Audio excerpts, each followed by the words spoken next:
distinguished guest, right, worshipful brothers, Brother Noel. Good morning, and thank you for offering the brothers of Federal Laws Number 1 of the Grand Laws of the District of Columbia this kind opportunity to speak at this memorable event. As you heard, my name is Oscar Viera, and I am currently serving the Master of Federal Laws Number 1, the District of Columbia. I and my fellow Masons are pleased to be here this morning to participate in the solemn Wreath-Laying ceremony for a fellow Freemason, James Hoban, visionary architect of the White House. As Master of Federal Laws Number 1, or head of the lodge, I have the honor of being the successor to Hoban. He was Federal Lodge's first charter master in 1793. For those unfamiliar with Freemasonry, these early stonemasons formed guilds or lodges to share their knowledge and intellectual property with only those who they deemed worthy or well qualified. They opened their meetings and lodges to non-stonemasons and adapted their lessons and allegories for a wider audience, creating what we now know as Freemasonry. In essence, Freemasons are guided by the values of the Enlightenment. We encourage our members to seek knowledge, to study the liberal arts and sciences, and to engage in fraternal sharing. These principles and practices continue to live on with the Masons that are here today and throughout the world, regardless of a Mason's creed, race, nationality, political affiliation. We are all equal under the eyes of the great architect of the universe.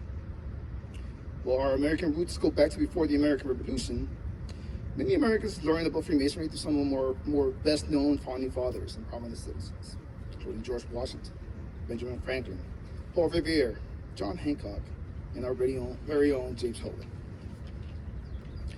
When Hoban arrived in the newly formed District of Columbia in 1792, he quickly got to work with other brothers, as George Washington, and District's 3 other commissioners, and 2 other men, Pierre Charles L'Enfant and Andrew Ellicott, who helped design the capital city and survey the land, and were also affiliated with the fraternity.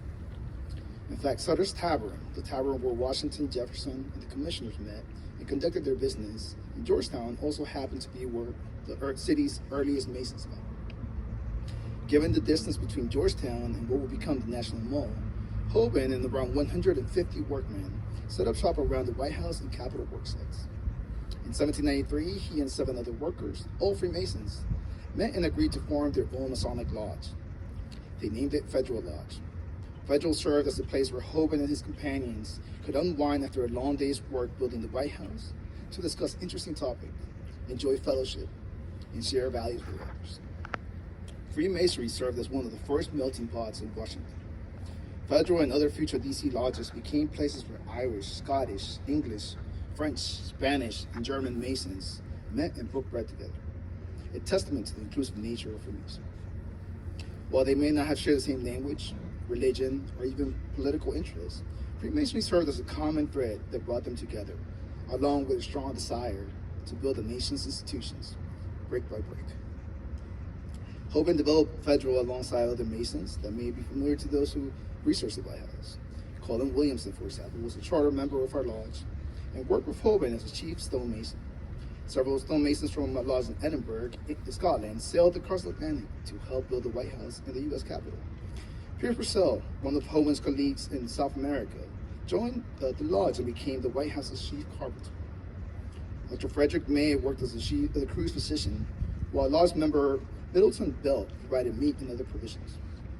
Only a few days after Federal Lodge formed, Hoban assisted President George Washington to lay the cornerstone of the United States Capitol building.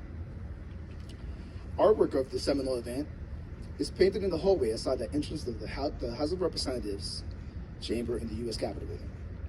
Hoban remained a fixture in Washington society until his death on December 8, 1831. As we gather here today, 231 years after the inception of the Federal Lodge, we pay tribute to the indomitable spirit of James Hoban and reaffirm our commitment to preserving his legacy. Through our annual dinner in his honor and the Colin Williamson Award bestowed upon his serving brethren, we ensure that his contributions are remembered and revered. We're proud to be here today to celebrate the life of worshipful brother James Hoban and to commemorate him and pay our respects by laying a wreath at his grave as a symbol of our enduring gratitude. Thank you for inviting us to participate, and may the great architect watch over you and all the people around the world. Thank you.